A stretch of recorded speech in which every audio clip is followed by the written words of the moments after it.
ከባቢን አረንጓዴ አልብሶ የአየር ንብረት ለውጥን መቋቋም ብሎም የምግብ ሉዓላዊነትን የማረጋገጥ ውጥንን አንግቦ የተጀመረው ዘመቻ ዛሬ ፍሬ እያፈራ ነው። የሰጡትን አብቃይ መሬት ያላት ኢትዮጵያ ትናንት ተራቁተው የነበሩ መሬቶቿ በለመለሙ አረንጓዴ ተክሎች ተሞልተዋል። የአረንጓዴ አሻራ መርሃ ግብር ለምግብነት የሚውሉ የፍራፍሬ ተክሎች ለአየር ንብረት መረጋጋት አስተዋጽኦ ከማበርከቱም በተጨማሪም የምግብ ሉዓላዊነትን ለማረጋገጥ እያስቻሉ ነው። ከአዲስ አበባ በቅርብ ርቀት ላይ የሚገኘው ጸደይ የእርሻ ልማት ለዚህ ማሳያ ነው። እርሻችን እንግዲህ ከአያት ወደ አባት የተላለፈ እርሻ ነው እና ድሮ እነሱ ሲሪያል ነበር የሚሰሩት።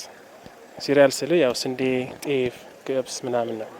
እኛ እሱን አሻሽለን ወደ ቋሚ ትክል አዙረናል።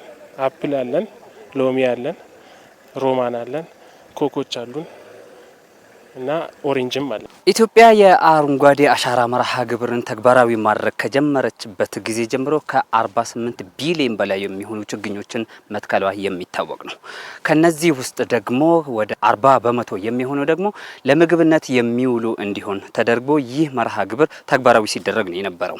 በተለይም ከባለፉት 2 ዓመታት ወዲህ ለምግብነት ሊውሉ የሚችሉ የፍራፍሬና አትክልት ዝርያዎችን ለመትከል በተሰጠ ትኩረት ከፍተኛ የሆነ ለውጥ እየተመዘገበ ነው የሚገኘው። አሁን በምንገኝበት ማሳ ውስጥ በተለይም ለውጭ ገበያ ሊቀርብ የሚችል የሎሚ አይነት እንዲሁም ደግሞ አቮካዶ፣ ብርቱካን እና እንደ አፕል ያሉ ምርቶች የሚመረቱበት ማሳ ላይ ነው የምንገኘው። ታዲያ ይህ ምርት መመረት የተጀመረው የአረንጓዴ አሻራ መርሃ ግብር ከተጀመረ ወዲህ መሆኑን በዚህ ስራ ላይ የተሰማሩ ወጣቶች ያነሱልናል። ቋሚ ትክል 60 ሄክታር አካባቢ አልምተናል፣ ሸፍነናል።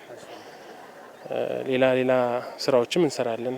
ከፍቶች አሉን፣ በጎች አሉን፣ እናደልባለን። እንዳየኸው አሳዎች አሉ፣ አሳማዎች አሉ። ቀጣይ እቅዱ ኤክስፖርት ማርኬቱንም ኮንትሮል ለማድረግ ነው፣ ፔኔትሬት ለማድረግ ነው። በተለይ አቮካዶ ለኤክስፖርት በጣም ይፈልጋል። በጀመርኩት ስራ ነው እዚህ ግን ያየሁት ነገር በተለይ ቋሚ አትክልቱ ላይ አቮካዶ፣ አፕል፣ አሁን የማየው ሎሚ በሚገርም ሁኔታ ነው በጣም እያየው ያለው። ስለዚህ ይሄ እዚህ ላይ የምመለከታቸው ነገሮች እስካሁን በቃ ስራ እንዳልጀመረ ነው ማየው። ያለንበት አያያዛችን ጥሩ ነው፣ ግን በቂ አይደለም። እንደዛ ስላችሁ በዚህ ባለነው በቂ ነው ብለን ከቆምን ብዙ ነገር መድረስ አንችልምና ያው ይሄ ስራ በጣም እጅግ አፕሪሼት የሚደረግ ስራ ነው። ለምን ከዚህ ልምድ በራሴ ማሳ ላይ ምን መስራት እንዳለብኝ ብዙ ተሞክሮ የወሰድኩበትና ብዙ የተደሰትኩበት ቀን ስለሆነ ፈጣሪን እጅግ አድርጌ አመሰግናለሁ። እኛ ጋር የሌለው በኦሮሚያ ሆለታ በማይጸነ ለምለሟ ኦሮሚያ እናገኘዋለን ማለት ነው።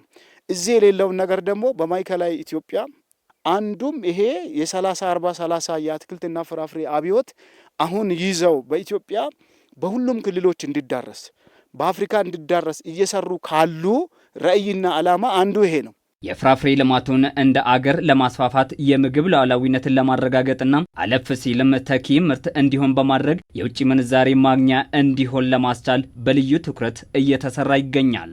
ሚኒስቴር መስሪያ ቤታችን ይህን ስራ አጠናክሮ ለማስፋት በልዩ ትኩረት እየሰራ ነው ያለው። እንደ ኢኒሼቲቭም ከፍራፍሬ አኳያ በደጋማ በወይና ደጋማና በቆላማ አካባቢዎች ተስማሚ የሆኑ የምርት አይነቶችን ለይቶ ፕሮግራም ቀርጾ እየሰራ ነው ያለው። ከዚህም በመነሳት በደጋማ አካባቢዎች ተስማሚ የሆነው የአፕል ፍራፍሬ ነው። ስለዚህ ይህን የአፕል ፍራፍሬ ምርት የማስፋፋቱ ስራ በልዩ ትኩረት ባለሙያዎችን የማሰልጠን ወጣቶችን የማደራጀት አርሶ አደሮችን በማነሳሳትና በማነቃቃት ምርቱ እንዲስፋፋ እያደረገን ያለ ነው። በመካከለኛ ወይም በወይና ደጋ የሚባሉ አካባቢዎች ላይ ደግሞ የአቮካዶ ልማት ዋና ፍላግሺፕ ኢኒሼቲቭ ሆኖ ተቀርጿል። ለዚህም ደግሞ በ15 ዓመት ወደ ተግባር የሚቀየር ልዩ ኢኒሼቲቭ አለ። መንግስት ለዚህ ከ38.5 ቢሊዮን ብር በላይ መድቧል። ከ10 ዓመት በኋላ ኢትዮጵያ በዓለም ላይ አቮካዶ ወደ ውጭ ከሚልኩ ሀገራት ውስጥ በግንባር ቀደምትነት እንድትሰለፍ የሚያደርግ ነው።